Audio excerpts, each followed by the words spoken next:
Hello students, last video la நம்ம வந்து in classification of industries பத்தி நம்ம பார்த்தோம். இப்போ நம்ம பார்க்க போகிறது வந்து commerce as an economic activity. ஒரு காமர்ஸ் அப்படின்றது வந்து எதை பொறுத்து எதை நோக்கி இருக்குது அப்படின்னு பார்த்தீங்கன்னா ஒரு பொருளாதார நோக்கத்தை நோக்கி தான் போயிட்டுருக்கு. அதை பற்றி நம்ம பார்க்கலாம். So commerce refers to all those activities which are necessary for bringing goods from the place of production to place of their consumption. அதாவது ஒரு காமர்ஸ் அப்படின்னாலே அதனுடைய மெயின் ரோல் என்ன தெரியுமா?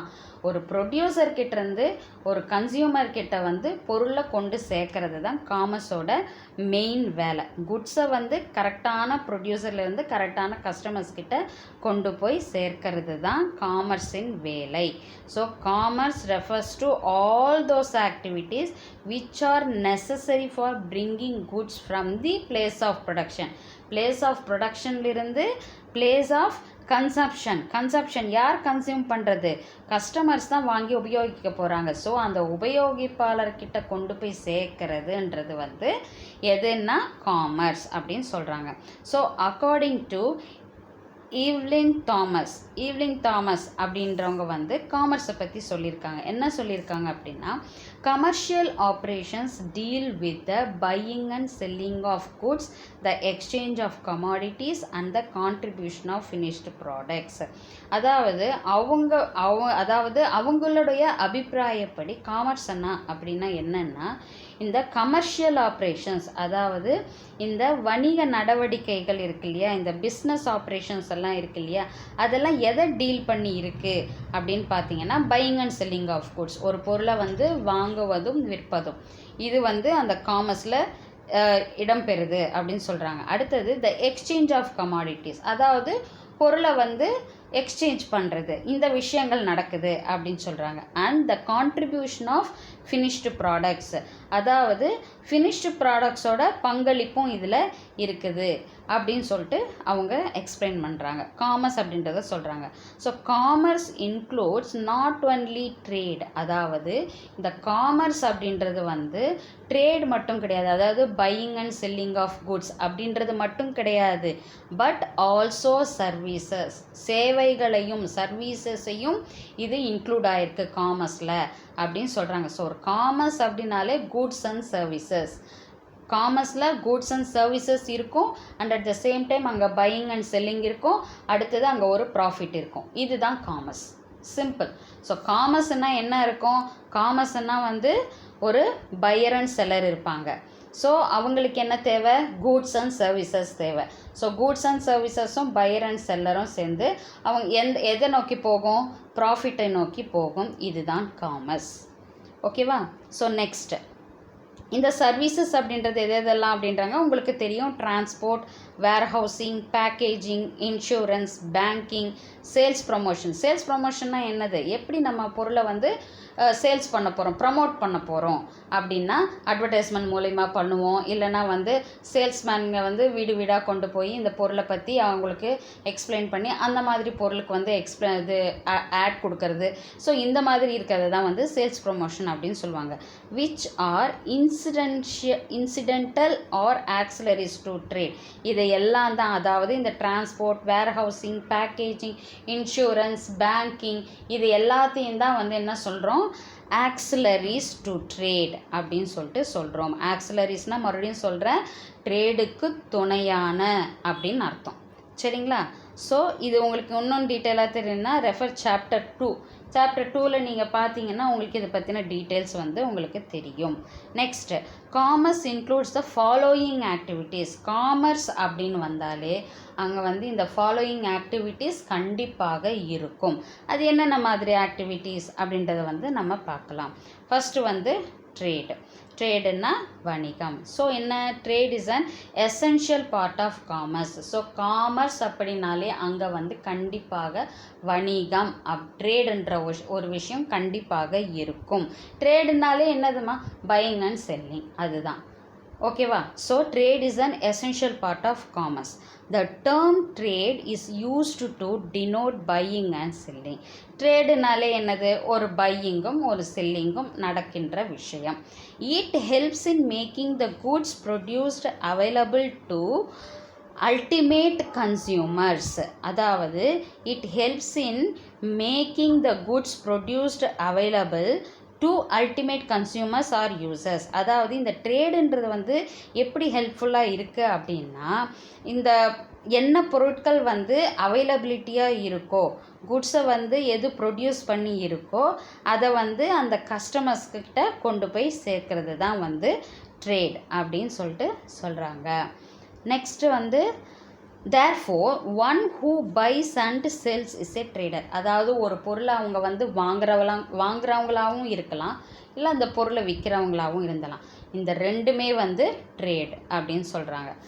அவங்கள தான் வந்து ட்ரேடர் அப்படின்னு சொல்கிறாங்க, வணிகம் செய்பவர்கள் அப்படின்னு சொல்லிட்டு சொல்கிறாங்க. A trader is a middleman between the producer and the consumer. அதாவது இப்போ ஒரு பொருளை வந்து உற்பத்தி செய்கிற ஒரு இடம் இருக்கும், நேராக கஸ்டமர் அங்கே போய் வாங்குவாங்களா? கிடையாது. அதுக்கு ஒரு மீடியேட்டர்ஸ் இருப்பாங்க. அவங்க என்ன பண்ணுவாங்க? அந்த பொருளை அந்த பொருள் உற்பத்தி செய்த இடத்துலேருந்து, ப்ரொடக்ஷன் பண்ண இடத்துலேருந்து கொண்டு வந்து கஸ்டமர்ஸ் கிட்ட கொண்டு போய் சேர்ப்பாங்க. ஸோ இன் பிட்வீனில் இருக்கிறது அது ட்ரேடர் அப்படின்றதே வந்து ஒரு மிடில் மேன் மாதிரி தான், இடைத்தரகர்கள் மாதிரி அப்படின்னு சொல்லிட்டு சொல்கிறாங்க. Trade may be classified into internal trade and external trade, wholesale trade, retail trade அப்படின்றாங்க. இன்டர்னல் ட்ரேடுன்னா வந்து நம்ம உள்நாட்டுக்குள்ளேயே செய்கிறது, எக்ஸ்டர்னல் ட்ரேடுனா வெளிநாடோ இல்லை வெளி ஸ்டேட்டுக்கோ செய்கிறது, ஹோல்சேல் ட்ரேடுனா மொத்தமாக பொருளை வந்து வாங்கி விற்கிறது, ரீட்டைல்னா ஹோல்சேலர்கிட்டேருந்து சில்லறை பொருட்களை வாங்கி நம்ம வந்து சில்லறையாக வாங்கி அதை கொஞ்சம் அமௌண்ட் ஆஃப் இது வாங்கி ட்ரேட் பண்ணுறது. ஸோ இதெல்லாம் தான் வந்து ட்ரேட் அப்படின்னு சொல்லிட்டு சொல்கிறாங்க. ஸோ ட்ரேடுன்னா சிம்பிள் ஒன்றுமே கிடையாது, அது வந்து காமர்ஸோட ஒன் ஆஃப் த பார்ட். அதுக்கடுத்தது வந்து ட்ரேடுனாலே அங்கே buying and selling of goods கண்டிப்பாக இருக்கும். அதாவது எங்கே பொருளை உற்பத்தி செய்கிறாங்களோ, எங்கே பொருட்கள் அமைஞ்சிருக்கோ அங்கிருந்து யாருக்கு தேவைப்படுதோ அந்த பொருளை கொண்டு போய் அந்த பொருளை போய் சேர்க்கறது தான் வந்து ட்ரேட் அப்படின்னு சொல்கிறாங்க. அதுக்கடுத்த பாயிண்ட் வந்து அவங்க வந்து ஒரு பையராகவும் இருக்கலாம், செல்லராகவும் இருக்கலாம். அவங்கள தான் நம்ம என்ன சொல்கிறோம்? ட்ரேடர், வியாபாரம் செய்பவர்கள் அப்படின்னு சொல்லிட்டு சொல்கிறோம். ஸோ இந்த ட்ரேடர் அப்படின்றது யாருன்னா மிடில்மேன் சொல்கிறாங்க, இடைத்தரகர்கள். அதாவது பொருள் உற்பத்தி செய்கிற இடத்துலேருந்து கஸ்டமர்ஸ் கிட்ட கொண்டு போய் சேர்க்குறவங்க, இதுதான் வந்து ட்ரேட் அப்படின்னு சொல்லிட்டு சொல்கிறாங்க. அடுத்தது வந்து டிரான்ஸ்போர்ட்டேஷன். உங்களுக்கே தெரியும், பொருள் உற்பத்தி செய்கிற இடத்துலேருந்து கஸ்டமர்ஸ் கிட்ட கொண்டு போய் சேர்க்கறது எப்படி, மார்க்கெட்டுக்கு கொண்டு போகிறது எப்படி, ஒரு பொருளை இன்னொரு இடத்துல கொண்டு போகிறதுக்கு டிரான்ஸ்போர்ட்டேஷன் யூஸ் ஆகுது. Selling all the goods produced at or near the production place is not possible. உற்பத்தி பண்ணுற இடத்துக்கு பக்கத்திலேயே எல்லா பொருளும் விற்று போயிடுமா அப்படின்னு பார்த்தா கண்டிப்பாக சேல் ஆகாது. ஸோ அப்போது அந்த பொருளுக்கான தேவைகள் வந்து வேறு இடங்களில் கூட இருக்கும். ஸோ அப்போ என்ன பண்ணுவாங்க? அந்த பொருளை அந்த இடத்துக்கு கொண்டு போவாங்க. ஸோ ஒரு இடத்துலேருந்து இன்னொரு இடத்துக்கு கொண்டு போகிறதுக்கு யூஸ் ஆகிறது transportation. Hence goods are to be sent to different places where they demanded. எந்த இடத்துல டிமாண்ட் இருக்கோ, அந்த பொருளுக்கான டிமாண்ட் இருக்கோ, தேவை இருக்கோ, அந்த இடத்துக்கு கொண்டு போய் சேர்ப்பாங்க. த medium which moves men and materials from one place to another is call transport. அதாவது இது ஒன் ஆஃப் த மீடியம் மாதிரி. இது வந்து ஒரு அதாவது ஒரு பொருளை உன்னை கொண்டு போய் சேர்க்கறதுன்னா ஒரு மீடியம் இது. அதாவது அது ஒரு மனிதர்களாக இருக்கலாம், அதாவது வேலை செய்கிறதுக்கு இப்போ மனுஷருக்கு கூப்பிடுவாங்க இல்லையா, ஒரு ஊர்லேருந்து இன்னொரு ஊருக்கு போய் பில்டிங் கன்ஸ்ட்ரக்ட் பண்ணுறதுக்கு, இதுக்கெல்லாம் பிரிட்ஜ் கட்டுறதுக்கு, இதுக்கெல்லாம் வந்து கூப்பிடுவாங்க இல்லையா. ஸோ அது ஒரு மென்னாக இருக்கலாம், இல்லை வந்து மெட்டீரியல்ஸாக கூட இருக்கலாம். ஒரு பிளேஸ்லேருந்து இன்னொரு பிளேஸ்க்கு மூவ் பண்ணுறதுக்கு டிரான்ஸ்போர்ட் வந்து ஹெல்ப்ஃபுல்லாக இருக்குது அப்படின்னு சொல்லிட்டு சொல்கிறாங்க. அடுத்தது பேங்கிங். ஆப்வியஸ்லி உங்களுக்கு தெரியும், பேங்கிங் வந்து நமக்கு ஃபினான்ஸ் கொடுத்து ஒரு பிஸ்னஸை வந்து உருவாகிறதுக்கு ஹெல்ப் பண்ணுது. Nowadays we cannot think of business without bank. எல்லாருமே வந்து கையில் பணம் வச்சுக்கிட்டு ஒரு தொழிலை தொடங்க முடியுமா அப்படின்னா அது வாய்ப்புகள் இன்றைய காலகட்டத்தில் ரொம்ப கம்மி. ஸோ நமக்கு அந்த சமயத்தில் உதவி செய்கிறது யாருன்னு பார்த்தீங்கன்னா bank. To start the business or to run it smoothly we require money. ஒரு பிஸ்னஸை ஸ்டார்ட் பண்ணனாலும் சரி, இல்லை ஒரு பிஸ்னஸை எந்த தடையும் இல்லாமல் ஸ்மூத்தாக கொண்டு போனோம் அப்படின்னாலும் நமக்கு பேங்க் தான் வந்து ஹெல்ப்ஃபுல்லாக இருக்குது. பேங்க்ஸ் சப்ளை மணி. அவங்க நமக்கு என்ன சப்ளை பண்ணுறாங்க? பேங்க்கு மணி கொடுக்குறாங்க. Business activities cannot be undertaken unless funds are available for acquiring assets, purchasing raw materials and meeting other expenses. அதாவது இப்போ வந்து பிஸ்னஸ் ஆக்டிவிட்டீஸ் எல்லாம் இருக்கும். இல்லை ஒரு மெஷினை வாங்குற மாதிரியும் இருக்கலாம், ஒரு பெரிய பெரிய மெஷினுங்கெல்லாம் வாங்குற மாதிரி இருக்கலாம், இல்லை வந்து ரா மெட்டீரியல்ஸ் மூலப்பொருட்களை வாங்குற மாதிரியும் இருக்கலாம், இல்லை வேறு சில எக்ஸ்பென்சஸ் கூட இருக்கலாம். இது எல்லாத்தையும் பேர் பண்ணுறதுக்கு நமக்கு கண்டிப்பாக என்ன தேவை? ஃபண்டு, அமௌண்ட் வந்து நமக்கு கண்டிப்பாக தேவை. அது இல்லாமல் ஒரு பிஸ்னஸோட எந்த ஆக்டிவிட்டியுமே நடக்காது. So necessary funds can be obtained from bank. So எவ்வளோ பணம் நமக்கு தேவை இருக்கோ அதை நம்ம வந்து பேங்க் மூலமாக ப்ரொவைட் பண்ணிக்கலாம். Thus banking helps business activities to overcome the problem of finance. அதாவது இந்த ஃபினான்ஸுக்கான ப்ராப்ளத்தை வந்து நம்ம எங்கேருந்து சொல்யூஷன் பார்த்துக்கலாம் அப்படின்னா பேங்க்லேருந்து நம்ம இந்த சொல்யூஷனை பெற்றுக்கொள்ளலாம் அப்படின்னு சொல்லிட்டு சொல்கிறாங்க. அடுத்தது இன்சூரன்ஸ். ஒரு பிஸ்னஸ்னாலே வந்து அங்கே நிறைய ரிஸ்க் இருக்கும் இல்லையா? ஒன்று பொருள் திருடு போகலாம், இல்லை வந்து ஃபயர் ஆக்சிடெண்ட் ஆகலாம், இல்லை வெள்ளத்தினாலே இதாகிடலாம். இப்போ ரீசெண்டாக கூட மழையினாலே நிறைய நெல்லெல்லாம் கூட வந்து மூட்டையாக நனைஞ்சு போயிட்டு நிறைய பெருத்த நஷ்டம் ஆச்சு. ஸோ இந்த மாதிரி விஷயங்கள்லாம் வந்து திடீர்னு நடக்கும்போது நம்மளால் அந்த லாஸை வந்து எப்படி நம்ம வந்து இது பண்ண முடியும் அப்படின்னா அதுக்கு தான் வந்து இன்சூரன்ஸ் அப்படின்ற ஒரு விஷயம் இருக்குது. ஸோ இந்த இன்சூரன்ஸ் அப்படின்றது என்னன்னா நம்ம பொருளுக்கு நம்ம காப்பீட்டு தொகையாக கட்டுறது. அதாவது வருஷம் வந்து ஒரு ப்ரீமியம் மாதிரி நம்ம கட்டுவோம். இப்போ 1 லட்ச ரூபா நம்ம வந்து 1 லட்சமோ 2 லட்சமோ நம்ம வந்து ஒரு இன்சூரன்ஸ் எடுக்கிறோன்னு வச்சுக்கோங்க. ஸோ அந்த இன்சூரன்ஸ் எடுக்கும்போது நம்ம வருஷம் அதுக்குன்னு சம் அமௌண்ட் வந்து நம்ம கட்டிக்கிட்டே இருக்கும்போது இந்த இடைக்காலத்திலேயே வந்து ஏதாவது ஒரு திருட்டோ இல்லை வந்து இயற்கை சீற்றத்தினால நேச்சுரல் கலாமிட்டிஸ்னால ஏதாவது ஒரு விஷயம் நடந்துச்சுன்னா அப்போது நமக்கு அதற்கான இழப்பீடு தொகை இன்சூரன்ஸ் கம்பெனி நமக்கு கொடுக்கும். அப்போது நம்ம அந்த லாஸை வந்து என்ன பண்ணிக்கலாம்? ரெக்டிஃபை பண்ணிக்கலாம். கொஞ்சம் ஓரளவுக்கு நம்மளால் வந்து பிஸ்னஸை வந்து கொஞ்சம் ஸ்மூத்தாக கொண்டு போக முடியும். இதுக்கு தான் இன்சூரன்ஸ் வந்து நமக்கு ஹெல்ப்ஃபுல்லாக இருக்குது. Business involves various types of risk. நிறைய ரிஸ்க் இருக்குது ஒரு பிஸ்னஸில். Factory, building, machinery, furniture etcetera must be protected against fire, theft and other risk. So இந்த மாதிரி ரிஸ்கெல்லாம் இருக்குது. Materials and goods held in stock or in transit are subject to risk of loss or damage. அதாவது இந்த materials, இந்த goods எல்லாமே வந்து ஒரு ஸ்டாக்காக ஒரே இடத்துல தங்கி இருந்தாலோ இல்லை ஒரு இடத்துல இன்னொரு இடத்துக்கு டிரான்ஸ்போர்ட்டில் போய்ட்டு திடீர்னு ஒரு ஆக்சிடெண்ட் ஆகிடுச்சு, அப்போ அந்த பொருளெல்லாம் வந்து சேதமாயிடுது, அப்போ அது one of the loss. So அதுக்கு ஆக்சிடென்டல் இன்சூரன்ஸ். ஸோ இந்த மாதிரியான ரிஸ்கெல்லாம் வந்து இருக்குது. So employees are also required to protected against the risk of accident and occupational hazards. அதாவது பொருட்களுக்கு மட்டும் கிடையாது. இப்போ ஒரு கம்பெனியில் எம்ப்ளாயீஸ் ஒர்க் பண்ணுறாங்க, நிறைய மெஷின்களில் ஒர்க் பண்ணுறாங்க, ஆக்சிடெண்ட்டில் அவங்களுக்கு ஏதாவது ஒரு அடிபட்டுடுச்சு அப்படின்னா அதுக்கும் வந்து இன்சூரன்ஸ் வந்து ஹெல்ப்ஃபுல்லாக இருக்குது. இந்த மாதிரியான ரிஸ்கெல்லாம் வந்து இருக்குது. பொருட்களுக்கு மட்டுமில்லை, மனிதர்களுக்கும் எம்ப்ளாயீஸ்க்கும் வந்து அது இருக்குது அப்படி சொல்கிறாங்க. So insurance provides protection in all such cases. So இந்த இன்சூரன்ஸ்ன்றது வந்து அப்போ நம்மளை வந்து ஒரு பாதுகாவலனாக நமக்கு இருக்குது அப்படின்னு சொல்கிறாங்க. On payment of a nominal premium the amount of loss or damage and compensation of injury if any can be recovered from the insurance company.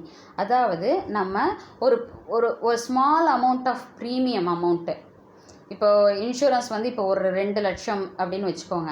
இப்போ நீங்கள் வந்து வருஷத்துக்கு ஒரு 10,000 ரூபா ஒரு இன்சூரன்ஸ்க்கு வந்து கட்டிக்கிட்டே வரணும். வருஷம் நீங்கள் ஒரு 10,000 ரூபா கட்டிக்கிட்டே வரும்போது இந்த மாதிரி ஏதாவது ஒரு அன்சர்டினிட்டி, திடீர்னு ஏதாவது ஒரு விஷயங்கள் நடந்தது அப்படின்னும்போது நமக்கு வந்து ஒரு இழப்பீடு வந்து இந்த இன்சூரன்ஸ் கம்பெனி வந்து நமக்கு கொடுக்கும். ஸோ அந்த சமயத்தில் வந்து அது வந்து உடல் ரீதியான பாதிப்பாக இருந்தாலும் சரி, இல்லை பொருட்களுக்கு பாதிப்பாக இருந்தாலும் சரி, நம்ம அந்த இன்சூரன்ஸ் பணத்தின் மூலமாக நம்ம சரி செய்து கொள்ள முடியும் அப்படின்னு சொல்கிறாங்க. ஸோ பிஸ்னஸ்க்கு ரொம்ப இம்பார்ட்டண்ட்டானது இன்சூரன்ஸ் அப்படின்னு சொல்கிறாங்க. ஸோ நெக்ஸ்ட்டு பார்த்திங்கன்னா வேர் ஹவுசிங் உங்களுக்கே தெரியும். பொருட்களை வந்து உற்பத்தி செய்கிறவங்க கம்மி பொருளாக வந்து உற்பத்தி செய்ய மாட்டாங்க. ஒரு 10 பொருள் 100 பொருட்கள் வந்து மேனுஃபேக்சர் பண்ண மாட்டாங்க. அவங்க எப்போவுமே ஒரு பொருளை மேனுஃபேக்சர் பண்ணாங்கன்னா பல்க் அமௌண்ட் ஆஃப் தான், டன் கணக்காக தான் வந்து டன்ஸ் அண்ட் நிறைய நம்பர்ஸ் இருக்கிறது தான் மேனுஃபேக்சர் பண்ணுவாங்க. ஸோ எல்லாமே ஒரே டைமில் விற்று போகுமானா கிடையாது. ஸோ அந்த பொருளை பாதுகாப்பாக வைக்கிறதுக்கு ஹெல்ப் பண்ணுறது வந்து இந்த வேர் ஹவுஸ், கோடவுன் அப்படின்னு சொல்லுவோம் இல்லையா, அது காமர்ஸ் டேர்மில் வேர் ஹவுஸ்.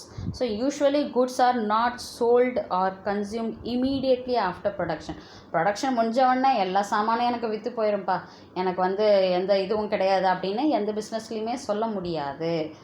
புரியுதுங்களா? ஸோ அப்போ வந்து அந்த பொருளை வந்து என்ன பண்ணணும், பத்திரப்படுத்தி வைக்கணும். They are held in stock to make them available as and when required. இப்போ அந்த பொருளோட தேவை வந்து இப்போ ஒன்றுமே இல்லை. இப்போ ரெயின் கோட்டு, இந்த கொடை, இதெல்லாம் வந்து நமக்கு எப்போ தேவைப்படும், மழை காலத்தில் தேவைப்படும். இப்போ அவங்க வந்து மழை காலத்தில் போய் அதை வந்து மேனுஃபேக்சர் பண்ணி மக்கள்கிட்ட கொண்டு போய் சேர்க்க முடியாது. அவங்க என்ன பண்ணுவாங்கன்னா முதலே அந்த பொருளை எல்லாம் தயாரித்து ரெடியாக வச்சுருப்பாங்க. எந்த டைமில் அது தேவைப்படுதோ அந்த டைமில் வந்து அந்த பொருளை வந்து அவங்க வந்து கஸ்டமர்ஸ் கிட்ட கொண்டு போய் சேர்ப்பாங்க. ஸோ அது வரைக்கும் அந்த பொருள் பத்திரமா இருக்கணும் இல்லையா? ஸோ அதுக்கு தான் வந்து யூஸ் ஆகிறது warehouse. Special arrangement must be made for storage of goods to prevent loss or damage. So இந்த அரேஞ்ச்மெண்ட் வந்து எதுக்காக அப்படின்னா பொருட்களை வந்து பத்திரப்படுத்தி வைக்கிறதுக்கும் எந்த விதமான லாஸும் நமக்கு இல்லாமல் பார்த்துக்கிறதுக்கும் இந்த வேர் ஹவுஸ்ன்றது உதவியாக இருக்கும். Warehousing helps business firms to overcome the problem of storage and facilities the availability of goods when needed. அதாவது இந்த ஸ்டோரேஜ், பொருட்களை பாதுகாப்பாக பத்திரப்படுத்தி வைக்கிறதுக்கும் அதே போல் எந்த நேரத்தில் தேவைப்படுதோ அந்த நேரத்தில் அந்த பொருட்களை கொண்டு போய் கன்சியூமர்ஸ் கிட்ட கொண்டு போய் சேர்க்கறதுக்கும் இந்த வேர் ஹவுஸ் உதவியாக இருக்கும் அப்படி சொல்கிறாங்க. Prices are thereby maintained at as a reasonable level through continuous supply of goods. அதாவது அதனுடைய ப்ரைஸஸும் எப்படி இருக்கும், ரீசனபிளாக தான் இருக்கும். So through continuous supply of goods. So continuous supply of goods இருக்கிற தொட்டு அந்த ப்ரைஸும் எப்படி இருக்கும், ரீசனபிளாக தான் இருக்கும் அப்படின்னு சொல்கிறாங்க. ஸோ இது எல்லாம் தான் வந்து அந்த காமர்ஸில் நடக்கிற ஆக்டிவிட்டீஸ். ஸோ இந்த ஆக்டிவிட்டீஸ் எல்லாம் வந்து ஒரு காமர்ஸில் இன்வால்வ் ஆகிருக்கும். எது அப்படின்னு பார்த்தீங்கன்னா ட்ரேட், டிரான்ஸ்போர்ட்டேஷன் இருக்கும், பேங்கிங் இருக்கும், அதே மாதிரி இன்சூரன்ஸ் இருக்கும் அண்ட் வேர் ஹவுசிங் இருக்கும். இங்கே ஒரு டேப்லர் காலம் கொடுத்துருக்காங்க, நீங்கள் பார்க்கலாம். இது வந்து டிஃப்ரென்ஷியேட் பண்ணியிருக்காங்க. இண்டஸ்ட்ரின்னா எப்படி டிஃபர் ஆகுது, காமர்ஸ், ட்ரேட், இது மூணுமே வந்து ஒன்றுத்துக்கு ஒன்று எப்படி வித்தியாசப்பட்டிருக்கு அப்படின்றத நம்ம கொஞ்சம் டீட்டெயிலாக பார்க்கலாம். மீனிங், அதோடைய பொருள் என்ன. இண்டஸ்ட்ரி அப்படின்றது என்னது, ஒரு ரா மெட்டீரியல்லேருந்து ஒரு பொருளை எக்ஸ்ட்ராக்ட் பண்ணி அதை வந்து வேறு ஒரு பொருளாக வந்து மாற்றுறது, அதுதான் கன்வர்ஷன்.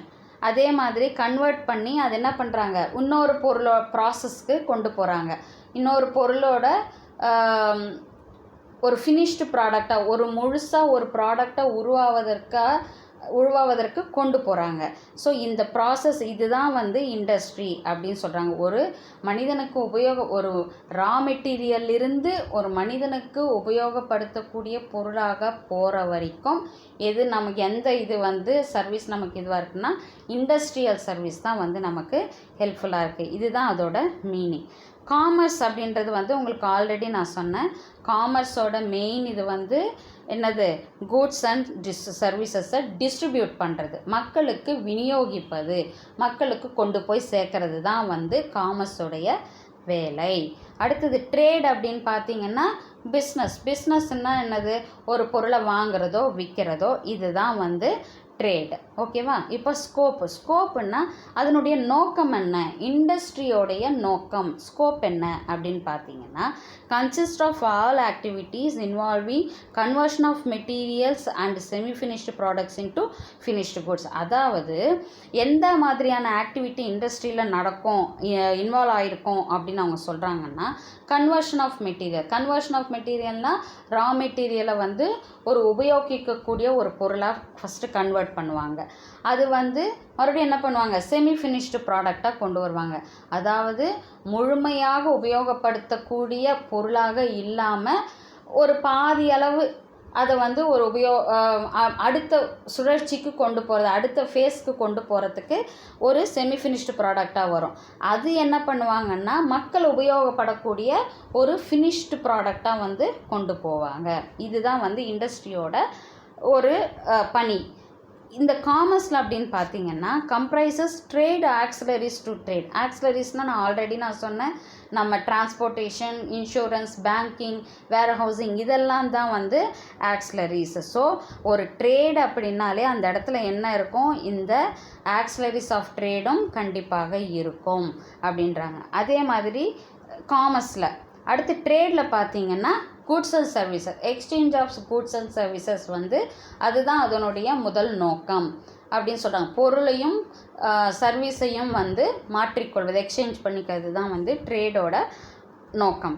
அடுத்தது பார்த்திங்கன்னா கேபிட்டல், என்ன மூலதனம் வந்து என்ன இன்வெஸ்ட்மெண்ட் வந்து தேவைப்படும். இண்டஸ்ட்ரியில் பார்த்திங்கன்னா large amount of capital is required. Industry அப்படின்னாலே நமக்கு கண்டிப்பாக முதலீடு தேவை. ஸோ அது வந்து நிறைய அமௌண்ட் வந்து நமக்கு தேவைப்படும். காமர்ஸில் பார்த்தீங்கன்னா need for capital is comparatively less.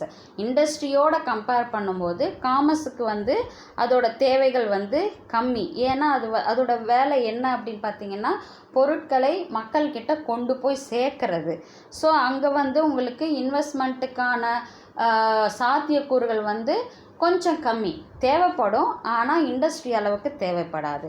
Small capital is needed to maintain stock and to grant credit. அதாவது ட்ரேடுக்கு வந்து ஒரு சின்ன கேபிட்டல், ஒரு சின்ன இன்வெஸ்ட்மெண்ட் கேபிட்டல் வந்து தேவைப்படுது. எதுக்குன்னா ஸ்டாக்கை வந்து பத்திரப்படுத்தி மெயின்டைன் பண்ணுறதுக்கும் அதே மாதிரி கடன் வழங்குவதற்கும் வந்துட்டு தேவைப்படுது அப்படின்னு சொல்கிறாங்க. அடுத்தது ரிஸ்க். இதில் என்ன மாதிரி இண்டஸ்ட்ரியில் என்ன மாதிரியான ரிஸ்க் அப்படி இருக்குன்னா கண்டிப்பாக ஹை ரிஸ்க்கு இருக்குது. காமர்ஸில் பார்த்தீங்கன்னா ரிலேட்டிவ்லி இண்டஸ்ட்ரியோட கம்பேர் பண்ணும்போது லெஸ் ரிஸ்க் தான் இருக்குது அப்படி சொல்கிறாங்க. அதே மாதிரி ட்ரேடில் நீங்கள் பார்த்தீங்கன்னாலும் இது ரிஸ்க்குன்றது வந்து கம்மியாக தான் இருக்குது அப்படின்னு சொல்கிறாங்க. அடுத்தது சைடு, இது எந்த பார்ட் ஆஃப் த பிஸ்னஸ் சைடில் வந்து இது இருக்குது அப்படின்னு பார்க்குறாங்க. அதாவது வியாபாரத்தோட எந்த பக்கத்தில் இந்த இண்டஸ்ட்ரி இருக்குது அப்படின்னு பார்த்தீங்கன்னா supply side of the goods and services. என்ன பண்ணுது இண்டஸ்ட்ரி, நம்ம உற்பத்தி செய்த மேனுஃபேக்சர் செஞ்ச பொருட்களை வந்து மக்கள்கிட்ட கொண்டு போய் சேர்க்கறது, சப்ளை பண்ணுறது. ஸோ அதாவது ஒரு தொழிலை வந்து எந்த பகுதியில் இருக்குது அப்படின்னு நீங்கள் பார்த்தீங்கன்னா எந்த பாகத்தில் வந்து இருக்குது அப்படின்னு பார்த்தீங்கன்னா இண்டஸ்ட்ரி வந்து சப்ளை சைடில் இருக்குது. காமர்ஸ் பார்த்தீங்கன்னா it represents demand side of the goods and services. So commerce என்ன பண்ணுது, பொருட்களை வந்து டிஸ்ட்ரிபியூட் பண்ணுது. டிஸ்ட்ரிபியூட் எப்போ பண்ணுவாங்க, அந்த பொருளுக்கான தேவை வரும்போது, தேவைகள் டிமாண்ட் இருக்கும்போது அப்போது அந்த இடத்துக்கு வந்து அந்த பொருளை வந்து சப்ளை பண்ணுறாங்க. ஸோ இந்த இடத்துல வந்து எந்த பகுதி வந்து பிளேஸ் ஆகுது அப்படின்னு பார்த்தீங்கன்னா டிமாண்டு இல்லைங்களா. ஸோ டிமாண்ட் சைடு வந்து காமர்ஸில் இன்வால்வ் ஆகுது. இட் ரெப்ரசன்ட்ஸ் ட்ரேடில் வந்து போத் சப்ளை அண்ட் டிமாண்ட். அதாவது இப்போ ட்ரேட்னாலே நம்ம என்ன சொன்னோம், அதில் வந்து பர்ச்சேஸும் இருக்கலாம் சேலும் இருக்கலாம், குட்ஸு இல்லைங்களா. ஒரு பொருளை வாங்குறதும் இருக்கலாம் விற்கிறதும் இருக்கலாம்.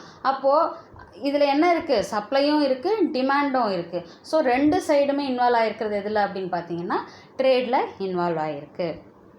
அடுத்தது யூட்டிலிட்டி கிரியேஷன் அப்படின்னா என்னென்னா மக்களுடைய தேவைகள் என்ன அப்படின்றத தெரிஞ்சுக்கிட்டு அந்த இண்டஸ்ட்ரி ஆகட்டும் காமர்ஸ் ஆகட்டும் ட்ரேட் ஆகட்டும் எந்த விதத்தில் வந்து பிரயோகிக்கிறாங்க அப்படின்றத பார்க்கலாம். Utility creation. It creates form utility by changing the form or shape of materials. அதாவது மக்களின் தேவைக்கு ஏற்ப இவங்களுக்கு இந்த மாதிரி எல்லாம் வந்து எதிர்பார்ப்பாங்க.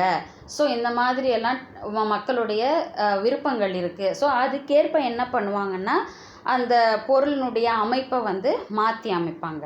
காமர்ஸில் பார்த்தீங்கன்னா it creates place utility by moving goods from producers to consumers. இது வந்து இந்த இடத்துல என்னென்னா பிளேஸ் யூட்டிலிட்டி. டிஸ்ட்ரிபியூஷன் அப்படின்னாலே என்ன அர்த்தம்?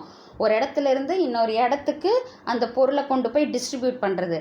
அப்போ அங்கே வந்து எந்த மாதிரியான சர்வீசஸ் இருக்குது? அங்கே வந்து பிளேஸ் யூட்டிலிட்டி தான் வந்து அங்கே இருக்குது. ஒரு பிளேஸ்லேருந்து இன்னொரு பிளேஸ், ப்ரொடக்ஷன்லேருந்து ப்ரொடியூசர்கிட்டேருந்து கன்சியூமர் கிட்ட கொண்டு போகிறது. அப்போ அது வந்து ஒரு இடத்துலேருந்து இன்னொரு இடத்துக்கு போகுது அப்படின்னாலே வந்து அது எது சம்மந்தப்பட்டது? பிளேஸ் சம்மந்தப்பட்டது. ஸோ இங்கே வந்து பிளேஸ் யூட்டிலிட்டி தான் பிரயோகிக்கப்படுது அப்படி சொல்கிறாங்க. It creates position utility through exchange. Position அப்படின்னா என்ன அர்த்தம்னா அந்த பொருளை வந்து இப்போ ஒரு பொருளை ஒருத்தர் வாங்குறாங்கன்னு வச்சுக்கோ. எதுக்காக வாங்குறாங்க? அவங்களின் தேவைக்காக, தன்னுடைய பர்சனல் தேவைக்காக, பர்சனல் பயனுக்காக தான் வந்து இந்த பொருளை வாங்குறாங்க. அதுதான் பொசிஷன். தன்னுடைய தேவைக்கு ஓனர்ஷிப்பாக, அந்த பொருளுக்கு ஓனர்ஷிப்பாக இருக்கணும் அப்படின்னு வாங்குறாங்க இல்லையா, அதுதான் வந்து பொசிஷன் யூட்டிலிட்டி. இது வந்து எதில் வந்து க்ரியேட் ஆகுது அப்படின்னு பார்த்தீங்கன்னா ட்ரேடில் வந்து பொசிஷன் யூட்டிலிட்டி வந்து இருக்குது அப்படின்னு சொல்கிறாங்க. ஸோ இந்த டேப்லர் காலத்தை நீங்கள் வந்து படிச்சுக்கோங்க. இது வந்து கண்டிப்பாக எக்ஸாமில் வந்து ஒரு கொஷினாக வர்றதுக்கு வாய்ப்புகள் நிறைய இருக்குது. ஓகேவா? ஸோ இன்றைக்கி வந்து நம்ம யூனிட் 1 சாப்டர் 3 வந்து கம்ப்ளீட் பண்ணிட்டோம். இதில் ஏதாவது டவுட் இருந்ததுன்னா நீங்கள் வந்து கமெண்ட் செக்ஷனில் கமெண்ட் பண்ணுங்கள். இதுக்கு முன்னாடி இருக்கிற இந்த லெசனுக்கான வீடியோஸை வந்து நான் டிஸ்கிரிப்ஷன் பாக்ஸில் வந்து லிங்க் கொடுக்குறேன். நீங்கள் அதையும் பார்த்துட்டு வரிசையாக நீங்கள் பார்த்துட்டு வந்தீங்கன்னா உங்களுக்கு ஒரு கிளியர் பிக்சர் கிடைக்கும். உங்களுக்கு இன்கேஸ் அதில் ஏதாவது ஒரு டவுட் இருந்ததுன்னா என்கிட்ட நீங்கள் கமெண்ட் பண்ணுங்கள். நான் உங்களுடைய டவுட்ஸை வந்து கிளாரிஃபை பண்ணுறேன். ஸோ இந்த வீடியோ உங்களுக்கு ஹெல்ப்ஃபுல்லாக இருக்கும்னு நினைக்கிறேன். உங்கள் லைக் பண்ணுங்கள், உங்கள் ஃப்ரெண்டுங்களுக்கு முடிஞ்சால் ஷேர் பண்ணுங்கள். ஹெல்ப்ஃபுல்லாக இருக்குது அப்படின்னு நான் நினைக்கிறேன். ஸோ சப்ஸ்கிரைப் பண்ணுங்கள். So thank you. நெக்ஸ்ட் வீடியோவில் நம்ம பார்க்கலாம்.